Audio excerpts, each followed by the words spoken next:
there's never been any hacks on Cardano in the 7 years of existence. Hopefully it's going to continue like that. That's a bit odd though, right? How come? Like every other blockchain is being hacked. Why is Cardano not being hacked?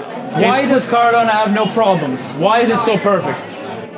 It's a good question. It's probably going to happen one day. There's a lot of activity in the Cardano space these days. So we have a thriving ecosystem of about 1,500 startups developing on Cardano right now. And we've had this year some key partnerships with UNHCR, who are here today, exploring impact-related business case. So, for example, how to leverage blockchain technology to raise funds to help the refugees on the ground, or other use cases such as what we call the Merchandise project, which is another partnership we set up this year, and it's basically about traceability of fast-moving consumer goods. In this case, it's a sports jersey. Basically, you can leverage blockchain technology and see on the blockchain what's happening in terms of how many items you've sold, where exactly in the world, geographically located, and so on. It's really interesting. And so, yeah, we're exploring other use cases as well, and it's going to come out later this year. I can't tell more, unfortunately. Cardano now has been around for about 7 years, and it's reaching the end of the last phase of its roadmap. And so the last step of the roadmap is called the governance phase. So we're reaching a point where Cardano is becoming really mature, and we're entering now what we call the governance era, where people basically explore new models on how to involve the community and explore new governance models. For example, how to vote to decide which project is going to get funded. It's called Catalyst. It's already been around for 3 years now, and very successfully so, as well as other governance models to shape the future of the protocol. So there's a lot of CIPs that we call Cardano improvement proposals that are being worked on right now, especially around this governance era. And so it's a really exciting step of the roadmap. So I look forward to seeing what 2024 is going to hold for Cardano in particular, but also the industry as a whole. So Cardano exists due to the limitations of the first generation blockchain, Bitcoin, and second generation blockchain like Ethereum. And these two have limitations from a technical perspective. For example, on Ethereum, and I have a lot of respect for Ethereum, but there are some limitations in terms of gas fees and transactions fees become really, really expensive as soon as the network is congested. On Cardano, on the contrary, no matter how congested the network is, you know in advance how much you're going to pay, and it's always predictable, and it's never going to change, and it's always going to be the same, which is about 17 cents of AIDA.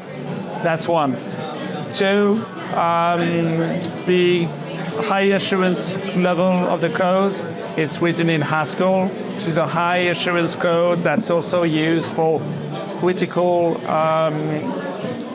missions, such as everywhere where you're in a life or death situation, such as rocket ships, internal system of the planes, internal systems of tanks as well. Everywhere where you don't want to lose billions of dollars or lives, simply said.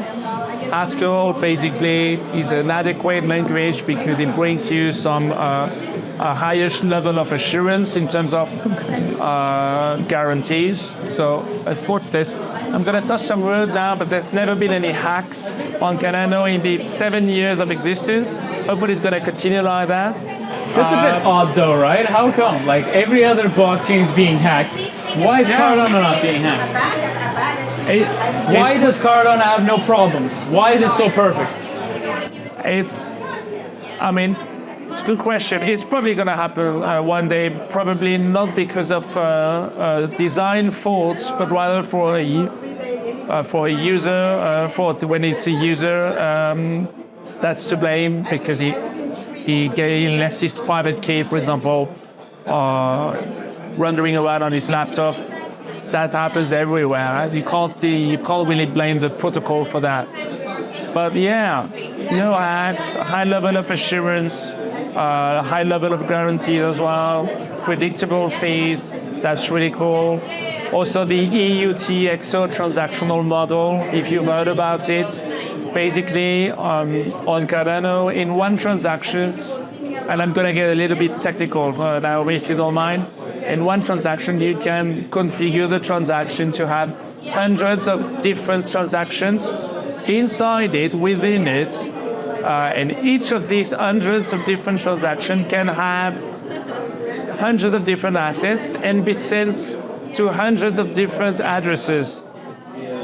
All of that in one transaction. To do the same on an EVM blockchain, you would need to send hundreds of different transactions to hundreds of different addresses. This is why Cardano is more optimized, and this is why we call it a third generation blockchain.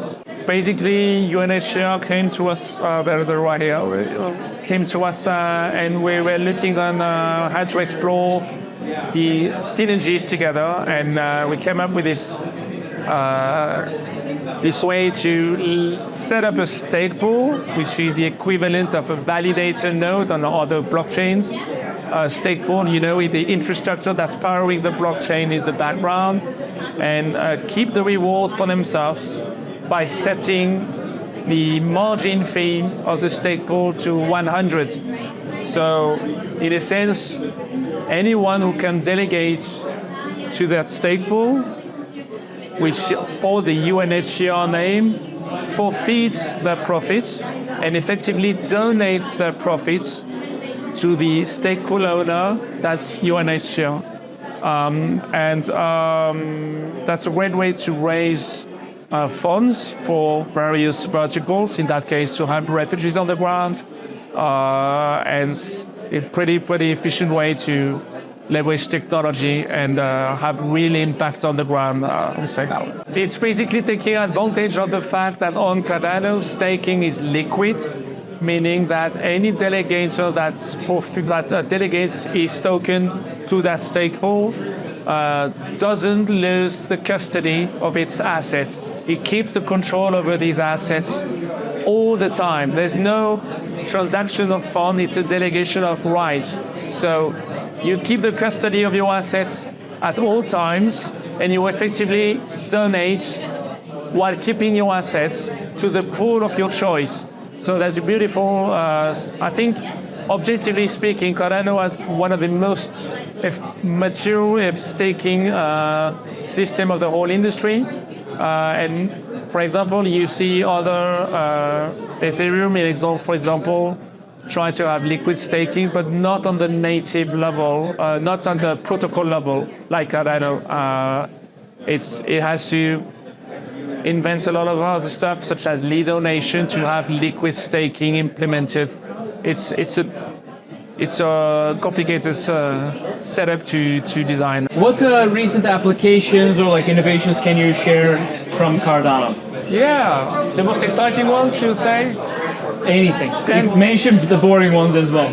Yeah, there's a lot of exciting stuff happening. So these days, one of the most exciting use cases I'm helping on board to Cardano is a project based in New York that wants to tokenize molecules on the blockchain. Molecules? Yeah, and so it works basically like this. They want to leverage the fact that research scientists, they struggle to raise funds to pay for their research and to get the money to pay for the research.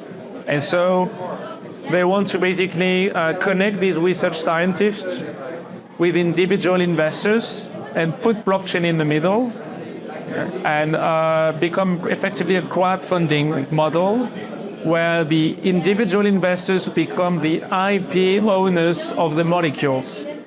And it's a beautiful system because in the real world right now, there's a monopoly of accredited investors, we call that in the US, who are basically an elite of investors who get access because they're rich to this kind of preclinical trial, and they get access to the interesting research scientists. They become the IP owners of X molecules and they reap all the benefits. But if you leverage blockchain to do that, you actually push the power to the edges and you just centralize this opportunity and you give access to the average people to benefit from that, from the value creation model. So if that makes any sense. But yeah, I love that use case. That's one example. There's other stuff as well. Cardano is known for being focused on real FI use cases, not really, kids in their garage, but rather use cases that have actually impact on the ground. There's some African use cases as well, but it's too early to talk about now. But also DeFi application as well, like everybody else, like everywhere else. Sorry. But I think real-world assets, tokenization of real-world assets is all the ways right now across all the industry, like real estate, commodities, gold, silver, all the other commodities. It's all the ways right now, and I think this is where the industry is going to find its raison d'être, we say in French, and find its actual market. I think the next step now to push forward and drive adoption further is really to try to penetrate some emerging countries, most notably India. We would like to push further over there, as well as other countries, so Southeast Asia, South America, as Africa as well. It cannot be ignored as well. I think Nigeria, I saw an article the other day saying that Nigeria was the largest country in Africa in terms of blockchain adoption, and everybody over there has a smartphone. And it's also one of the youngest population in the world. And when you want to exchange value over there, these guys, they use crypto. Not yet ADA or Cardano, but they use crypto for remittances and exchange value in the general sense of the term. So all these markets are very interesting for any crypto foundation and blockchain foundation due to the fact that the regulatory constraints are lower than in other countries in the West, most notably. The last year I've been noticing a trend that's really positive and less toxic in a way. So I've been in the space since 2017, since the summer of the ICO, and back in the day, there was so much maximalism and tribalism. Everybody was rooting for a single blockchain and shitting on the others, if I may speak like that. And these days, in Cardano, at the Cardano Foundation, I'm in the lucky position to be kind of an entry point for any entity that would like to explore blockchain application with us. So that means legacy businesses, but also projects from other protocols entering Cardano. And I'm noticing a trend of other protocols coming from approaching us, projects from other protocols, and they just want to tap into different blockchain because it makes sense for them from a business perspective to not stick to a single protocol, but also explore what's happening elsewhere, tap into other communities, and be less maximalist and tribalistic. So it's interesting to see basically the level being evened in a way for everybody, and it's kind of an illustration of interoperability in a way, I would say. So very positive, and I look forward to seeing again what 2024 and the next years are going to bring, but it's a sign of maturity. You see a lot of blockchain protocols partnering with legacy businesses without any substance behind. So at Cardano, we're really cautious when it comes to see that. We try to avoid, for example, paying for an expensive partnership with nothing behind. We basically try to avoid hype as much as we can. And if you look at what most of the other protocols do, they publish an announcement of very noisy partnerships. And if you look back a year after, there's nothing going on behind. The actual collaboration hasn't been fruitful at all. So ourselves, we basically look to collaborate. The most exciting one was with the Fortune 500 companies. It was actually announced 2 weeks ago, called Petrobras. I'm not sure if you heard of them. That's one of the largest oil producer in the world. And we're going to basically educate them on the blockchain aspects through today we just announced the release of the Cardano Academy, launched by the Cardano Foundation. And we're going to work with Petrobras to educate the 50,000 employees on evangelizing blockchain technology and how it can be used to optimize their existing systems. How does Cardano navigate the evolving regulatory landscape and ensure compliance and foster a positive relationship with regulators?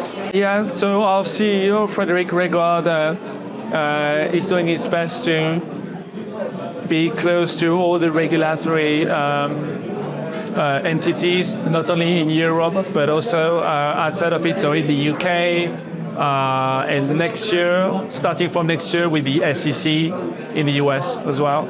And so, yeah, it's difficult to avoid these guys. You have to, the road to adoption means that we need to collaborate with the authorities, otherwise there will never be adoption. So that means talking together about topics such as KYC, how to make blockchain transparent, but also private for some entities, depending on what data you need to transact on the blockchain.